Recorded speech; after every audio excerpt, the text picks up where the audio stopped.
Science اس بات کا اقرار کرتی ہے نا کہ جب سے سورج نکلا ہے اپنے سرکل میں اسی طرح چل رہا ہے، اس میں کوئی چینج نہیں ہے۔ چاند جب سے بنا ہے اپنے سرکل میں چل رہا ہے، ہر سیارہ اپنے مدار میں چل رہا ہے، جس رفتار سے چل رہا ہے اسی طرح چل رہا ہے، کوئی تغیر و تبدل نہیں ہے۔ اللہ تعالیٰ فرماتا ہے یہی تو اس بات کی دلیل ہے کہ اس نظام کو چلانے والا ایک ہے۔ امریکہ میں حکومت تبدیل ہوئی، کتنے قوانین تبدیل ہو گئے، یورپ والے سر پکڑ کے بیٹھ گئے۔ یوکرین والوں کا کیا حال ہوا، کیا ان کے ساتھ ہوا؟ یہی امریکہ پہلے یوکرین کو کہنے والا تھا کہ بھئی آپ لڑو روس کے ساتھ، ہم آپ کے ساتھ ہیں۔ اب یہی اس کو وائٹ ہاؤس میں بلا کر یہ امریکہ کا پریزیڈنٹ اس کو ذلیل کر رہا ہے۔ یہ سب کچھ آپ لوگوں نے دیکھا، اہل علم جانتے ہیں۔ تو جیسے ہی حکومت بدلی سارا نظام تبدیل ہو گیا۔ آپ اپنے ملک میں دیکھ لیجئے، یہاں بھی ہمارے ہاں جب پرائم منسٹر چینج ہوتا ہے تو بہت ساری چیزیں تبدیل ہو جاتی ہیں، بہت سے قوانین بدل جاتے ہیں، اور جہاں دو طاقتیں ہوں وہاں فساد بھی ہوتا ہے۔ آپ دیکھتے ہیں نا کہ جب ہماری حکومتیں اور ہمارے اسٹیبلشمنٹ میں ٹکراؤ ہوتا ہے تو فساد ہوتا ہے، خرابی ہوتی ہے۔ اس لیے کہ اختیار ان کے پاس بھی ہے، اختیار ان کے پاس بھی ہے۔ کبھی عدلیہ اور حکومت کی لڑائی ہو رہی ہوتی، کیوں؟ دونوں کے پاس اختیار ہے، تو جس کا پھر زور چلتا ہے وہ اپنا زور چلا لیتا ہے۔ یہی دلیل سے اللہ سمجھا رہا ہے یہی بات کہ اے انسان تو دیکھ تو صحیح، جہاں جس کا اختیار بدلتا ہے قانون بدل جاتا ہے، نظام بدل جاتا ہے، حکومت میں تبدیلی آ جاتی ہے، نظام میں تبدیلی آ جاتی ہے، دنیا میں تبدیلیاں آ رہی ہیں، قانون بدلنے سے، حکومت بدلنے سے، بادشاہ بدلنے سے، پرائم منسٹر بدلنے سے۔ لیکن اس جہان کے نظام میں کوئی تبدیلی کبھی آئی؟ کبھی کوئی چینج ہوا اس میں؟ جیسے ہوائیں پہلے چلتی تھی اب بھی ویسے ہی چلتی ہیں، جیسے ہوائیں بخارات کو اٹھا کر بادل بنا کر برساتے تھے، کوئی تبدیلی ہوئی؟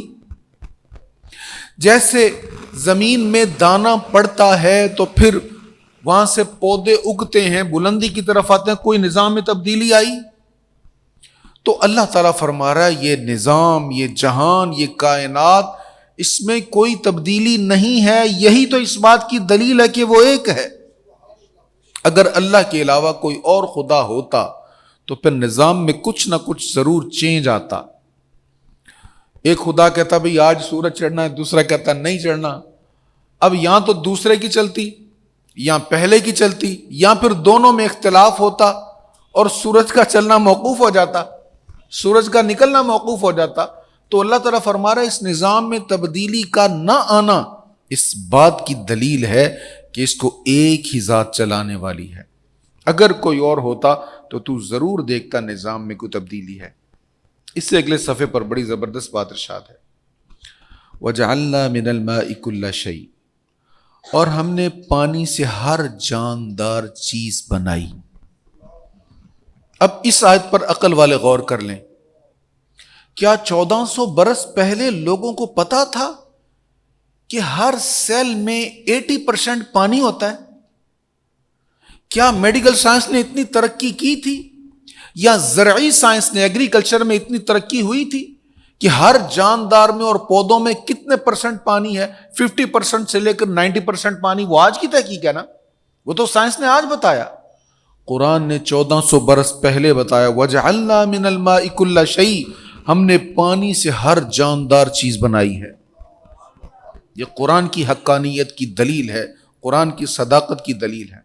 پھر ارشاد ہے، اور ہم قیامت کے دن انصاف کی ترازو رکھیں گے، سو کسی شخص پر بالکل ظلم نہیں کیا جائے گا، اور اگر کسی کا عمل رائی کے دانہ برابر بھی ہوا تو ہم اس کو لے آئیں گے، اور ہم حساب کرنے کے لیے کافی ہیں۔ رائی کے دانے کے برابر بھی نیکی ہوئی نہ ہوئی اللہ کے لیے تو اللہ ضائع نہیں کرے گا، اس کو لے آئے گا اور اس کا وزن کیا جائے گا۔ لیکن رائی کے دانے کے برابر اگر خرابی ہوئی اللہ چاہے تو صرف نظر فرما دے، لیکن پکڑنے پر آئے تو اس کو بھی لے آئے گا۔ تو یہاں پر میزان کا ذکر ہے، میزان پر عملوں کو تولا جائے گا، جس کی نیکیوں کے پلڑے بھاری ہوں گے وہ جنت کی طرف جائے گا، جس کے گناہوں کے پلڑے بھاری ہوں گے وہ دوزخ کی طرف جائے گا۔ تو آج ہمیں کوشش کرنی چاہیے نا کہ ہماری نیکیوں کے پلڑے بھاری ہو جائیں۔ نبی کریم علیہ الصلوۃ والتسلیم نے بہت ساری چیزیں بتائیں کہ مقدار تھوڑی ہے لیکن وزن بہت زیادہ، بہت وزنی چیز۔ کلمتان خفیفتان علی اللسان، یہ بخاری کی آخری حدیث ہے۔ فرمایا دو کلمے زبان پر بڑے ہی ہلکے ہیں، ثقیلتان فی المیزان، میزان پر بڑا ہی وزن ہے۔ اے بندے تو پڑھ تو تیری زبان پر بوجھل نہیں ہے، لیکن ان کا جب وزن کیا جائے گا تو بڑا وزن ہوگا میزان پر۔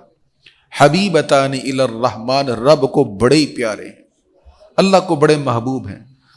کون سے؟ سبحان اللہ وبحمدہ سبحان اللہ العظیم، بڑا وزن۔ پڑھ لیں، سبحان اللہ وبحمدہ سبحان اللہ العظیم، سبحان اللہ وبحمدہ سبحان اللہ العظیم۔ اللہ کریم ہمیں اذکار کی توفیق عطا فرمائے۔ کریم آقا صلی اللہ علیہ وسلم نے فرمایا حسن اخلاق سے بڑھ کر میزان پر کوئی وزنی شے نہیں ہے۔ ہمارا اخلاق اچھا ہو، ہمارا کردار اچھا ہو، لوگوں کے ساتھ حقوق العباد والے معاملات ہمارے اچھے ہوں، فرمایا اس سے زیادہ وزنی چیز کوئی نہیں ہے۔ حضرت سیدنا ابراہیم خلیل اللہ علیہ السلام کا ذکر ہوا، اس سے آگے طویل واقعہ ہے۔ تو وہ قوم کو سمجھا رہے تھے، بھئی یہ تم بتوں کے سامنے بیٹھے رہتے ہو، یہ کچھ نہیں کر سکتے۔ لوگ کہنے لگے بھئی نہیں یہ تو ہمارے خدا ہیں، ایسے ہیں ویسے۔ آپ نے کہا اچھا کبھی سمجھاؤں گا تمہیں، دیکھ لوں گا ان کو بھی۔ قوم گئی تو آپ نے کیا کیا، بت خانے میں تشریف لے گئے، کلہاڑا پکڑا، ایک بڑا بت چھوڑ کر باقی سارے بتوں کو توڑ دیا، سارے بت توڑ دیے اور کلہاڑا بڑے بت کے کندھے پر رکھ دیا۔ اب قوم آ گئی، انہوں نے کہا کہ یہ کس نے کام کیا ہے؟ قال بل فعلہ کبیرہم ھذا فاسألوہم ان کانوا ینطقون۔ ابراہیم علیہ السلام نے کہا بل فعلہ کبیرہم، یہ بڑا جو بت ہے اس سے پوچھ کے دیکھو کہیں اس نے تو نہیں کیا۔ وہ اب پریشان ہو گئے، سوچ میں پڑ گئے کہ یہ کیا اس نے سوال کر دیا، یہ بت تو بول ہی نہیں سکتا، یہ تو بتا ہی نہیں سکتا۔ تو ابراہیم علیہ السلام نے کہا یہی تو میں تمہیں سمجھا رہا ہوں۔ وہ کہنے لگے یہ تو توڑ ہی نہیں سکتا، کہنے لگے یہی تو میں تمہیں سمجھا رہا ہوں، نہ یہ بول سکتا ہے، نہ یہ کلہاڑا اٹھا سکتا ہے، نہ یہ توڑ سکتا ہے۔ کہنے لگے یہی تو میں بتا رہا ہوں، یہ ٹوٹ گئے، یہ خود کو بچا نہیں سکے اور یہ توڑ نہیں سکتا اور یہ وضاحت تمہیں کر نہیں سکتا، تھا تو یہ بھی یہاں نا۔ یہی تو میں تمہیں سمجھا رہا ہوں کہ بھئی یہ بے جان بت ہیں، یہ کچھ نہیں کر سکتے، اللہ سب کچھ کرتا ہے۔ اب وہ کہنے لگے باتیں تو اس کی بڑی زبردست ہیں، لیکن ہم اس کو چھوڑیں گے نہیں۔ اب دلیل نہیں تھی ان کے پاس، حضرت ابراہیم علیہ السلام کے زبردست دلائل کا جواب نہیں تھا ان کے پاس۔ تو کیا کیا انہوں نے کہا جس کو یہ ہمارے بتوں کا دشمن ہے، خداؤں کا دشمن ہے، تو اس کو زندہ رہنے کا کوئی حق نہیں ہے۔ اب سارے آگ جلا رہے ہیں، اس آگ میں سارے جیسے وہ نیکی کا کام ہوتا ہے نا، اس میں بڑھ چڑھ کے حصہ لینا، ہر کوئی آ کے اس آگ میں لکڑیاں ڈال رہا کہ بہت بڑا نیکی کا کام ہے، ہم اپنے خداؤں کے دشمن کو اس میں پھینک کر ماریں گے۔ آگ اتنی جلائی گئی کہ ہر طرف وہ آگ نظر آ رہی ہے، اور اتنی اس کی حرارت تھی کہ اوپر سے کوئی پرندہ بھی گزرے تو وہ بھی جل کے گر جائے۔ اب آگ اس قدر شدید تھی کہ اس میں ابراہیم علیہ السلام کو پھینکنے کے لیے کوئی پاس بھی نہیں جا رہا تھا کہ پاس جائے گا تو جل جائے گا۔ تو اللہ کے خلیل کو، اللہ کے پیارے نبی کو منجنیق میں ڈال کر پھینکا گیا۔ منجنیق آپ سمجھتے ہیں، اب تو توپ ہوتی ہے نا، تو توپ سے پہلے کیا ہوتا تھا، بڑے بڑے پتھر پھینکے جاتے تھے قلعے کی دیوار کو کمزور کرنے کے لیے۔ وہ آپ منجنیق گوگل پر لکھیں گے تو آپ کے سامنے آ جائے گی۔ تو منجنیق میں بڑے بڑے پتھروں کو رکھ کر پھر اس کو پھینکا جاتا تھا، ایک طرف سے اس کا وزن، دوسری طرف اس کا وزن کیا جاتا تھا، تو وہ گھوم کر دور پھینکتا تھا جیسے غلیل ہوتی ہے۔ تو آپ کو منجنیق میں ڈال کر اس آگ میں بالکل درمیان میں پھینک دیا گیا۔ جبریل امی حاضر ہو گئے، حکم فرمایا حضرت میرے لائق، ہمیں جس کے لیے پھینکا جا رہا نا وہ دیکھ رہا ہے۔ اللہ تعالیٰ اپنے خلیل کے درجات بلند فرمائے، ان کے فیوزات ہمیں عطا فرمائے، ان پر اپنی صلاۃ اور رحمت مزید نازل فرمائے۔ آج بھی ہو جو براہین سائمہ پیدا، آگ کر سکتی ہے انداز گلستاں پیدا۔ اب رب کریم نے کسی فرشتے کی ڈیوٹی لگا سکتا تھا، جاؤ جا کے آگ کو بجھا دو، جاؤ جا کے آگ کو ٹھنڈا کر دو، کسی فرشتے کو نہیں کہا۔ جب ابراہیم علیہ السلام نے کہا نا جس کے لیے پھینکا جا رہا ہے وہ دیکھ رہا ہے، اللہ نے بھی بیچ میں سے فرشتوں کو سائڈ پہ کیا، براہ راست معاملے میں آ گیا. قلنا یا نار کونی بردا وسلاما علی ابراہیم. اللہ نے خود فرمایا اے آگ ابراہیم پر سلامتی والی ٹھنڈی ہو جا. ایسی ٹھنڈی نہ ہو کہ ابراہیم کو سردی محسوس ہو، بلکہ ابراہیم پر سلامتی والی ٹھنڈی ہو جا. اور آگ واقعی ان پر سلامتی والی ٹھنڈی ہو گئی. اس سے آگے پھر حضرت سیدہ مریم کا ذکر ہے، ان کی سلامتی اللہ تعالیٰ نے بیان فرمائی. اور یہ قرآن کریم کی شان ہے کہ بار بار جناب سیدہ مریم کی پاکی کو بیان کیا. جن کے ساتھ دوستی لگائی ہے ان نے، نصارہ نے، جن یہود کے ساتھ، وہ تو کہتے ہیں کہ معاذ اللہ ثم معاذ اللہ، یہ زنا کی پیداوار ہے، استغفر اللہ. اور قرآن کریم حضرت سیدہ مریم کی پاکیزگی کو بار بار بیان فرما رہا ہے. اس سے آگے سورۃ الانبیاء کا اختتام ہے. یہ نصف پارہ جو ہے نا سورۃ الانبیاء ہے، تو اس کے اختتام میں وہ دلاویز ارشاد ہے جو آپ سب کو یاد ہے. تو کیا ارشاد ہے؟ وَمَا أَرْسَلْنَاكَ إِلَّا رَحْمَةً لِّلْعَالَمِينَ.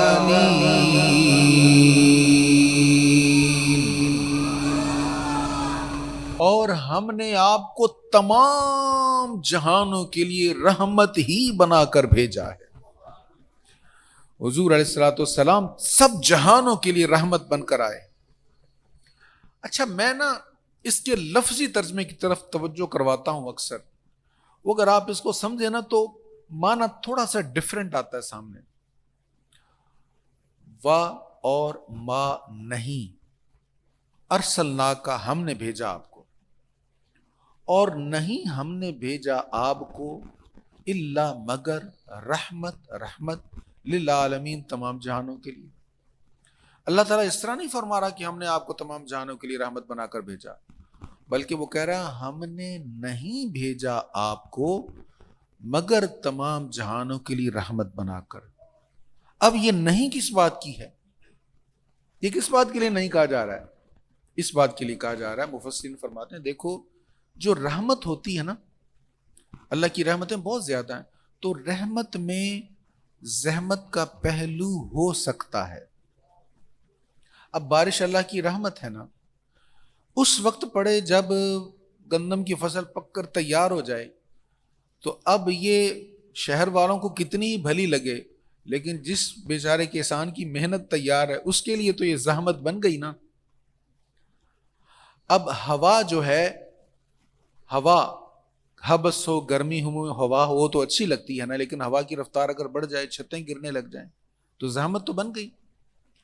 اچھا ہم یہ برف باری کو بھی بہت پسند کرتے ہیں نا، سنو دیکھنے کے لیے مری میں چلے جاتے ہیں، لیکن 2 سال پہلے مری میں سنو میں پھنس کر جن کا انتقال ہو گیا، تو یہ سنو ان کے لیے رحمت تھی کہ زحمت تھی؟ زحمت بن گئی نا، ان بیچاروں کی جانیں چلی گئی. تو رحمت میں زحمت کا پہلو ہو سکتا ہے. رحمتیں اللہ تعالیٰ کی بے شمار ہیں. اللہ تعالیٰ فرماتا ہے اے میرے بندو، رحمت میں زحمت کا پہلو ہو سکتا ہے، پر مصطفیٰ کو جو رحمت بنا کر بھیجا نا، ما ارسلنا کا نہیں بھائی، زحمت نہیں بنا کے بھیجا، بس سب کے لیے رحمت ہی رحمت بنا کر بھیجا. یہ میرے اور آپ کے لیے صرف رحمت نہیں ہے، صرف مسلمانوں کے لیے رحمت نہیں ہے، میرے آقا کافروں کے لیے بھی رحمت بن کر آئے. صرف انسانوں کے لیے رحمت نہیں ہے، حضور جانوروں کے لیے بھی رحمت بن کر آئے. سرکار کریم علیہ السلام نے اس بات کو پسند نہیں فرمایا کہ ایک انسان گھوڑے کے اوپر کھڑا ہو کے لوگوں کو خطاب کر رہا ہو اور گھوڑے کو بطور کرسی استعمال کرے. آپ نے ناپسند کیا، فرمایا اس کو تم تکلیف دے رہے ہو، سفر کرنے کے لیے سواری ہے تمہاری، ٹھیک ہے بطور سواری استعمال کرو، اب کیوں اس کے اوپر کھڑے ہو، اترو نیچے. ایک گدھا آپ نے دیکھا کہ اس کو نا آنکھ کے پاس زخم کا نشان تھا، تو سرکار نے جب دیکھا تو بڑے ناراض ہوئے، فرمایا یہ کس نے اس کے چہرے پہ مارا ہے؟ گدھے کے بارے میں سرکار علیہ الصلوۃ والسلام اس قدر جلال میں آئے. آپ تشریف لے جا رہے تھے تو ایک اونٹ تھا، وہ باولا ہوا تھا، ہر کسی کو کاٹ رہا تھا. تو سرکار کریم علیہ الصلوۃ والسلام کو بتایا گیا تو حضور اس کے پاس تشریف لے گئے. آپ اس کے پاس تشریف لے گئے تو لوگوں نے کہا حضور اس کو نہ قریب نہ جائیں، ہر کسی کو مار رہا ہے. سرکار نے فرمایا ہٹو. قریب گئے. حضور نے جب اس نے دیکھا نا اللہ کے حبیب آ رہے، اس نے بھی سر چکا لیا. سرکار نے اپنا ید اللہ والا پیارا پیارا ہاتھ اس کے سر پہ پھیرا، گردن پہ ہاتھ پھیرا، تو اس کی آنکھوں سے ٹپ ٹپ آنسو جاری ہو گئے. اللہ اکبر. ہونٹ ہلنے لگے، بڑبڑانے لگا. کریم آقا نے اس کے مالک کو بلایا، کہا اس نے مجھے تمہاری شکایت کی ہے. اس نے کہا سرکار جب میں جوان تھا نا وزن خوب اٹھاتا تھا تو مجھے چارہ بھی ملتا تھا، بوڑھا ہو گیا وزن اٹھایا نہیں جاتا تو مجھے بھوکا رکھتا ہے، مجھے کھانا بھی نہیں دیتا، یعنی چارہ نہیں ڈالتا. حضور نے فرمایا اس کو چارہ پورا دیا کرو، اس کا تم سے اس کے بارے میں حساب ہوگا. ایک جانور پر زیادتی کر رہے ہو، ظلم کر رہے ہو.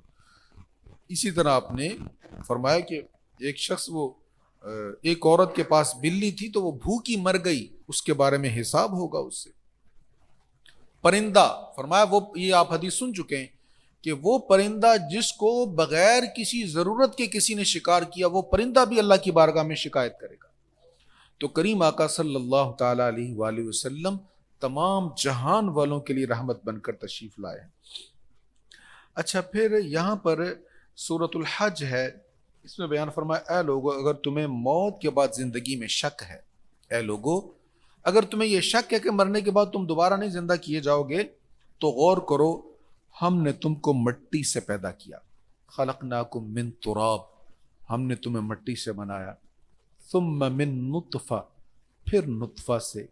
ثم من علقہ، پھر جمے ہوئے خون سے.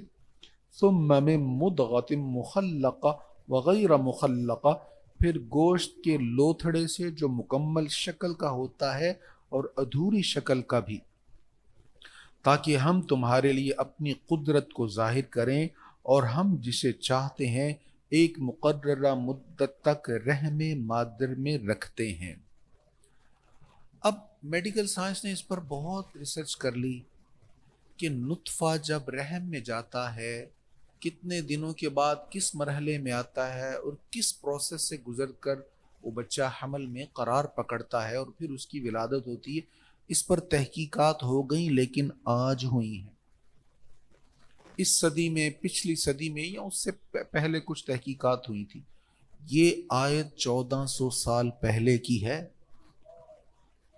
کیتھل مور یہ ایمبرولوجی میں بہت ماہر تھی، اس نے کہا کہ اس کو پڑھ کر لگ رہا ہے کہ یہ خالق کا کلام ہے، کیونکہ میڈیکل سائنس کو تو نہیں پتا تھا 1400 برس پہلے یہ جو پروسیس قرآن بیان کر رہا ہے، میڈیکل سائنس کو نہیں پتا تھا.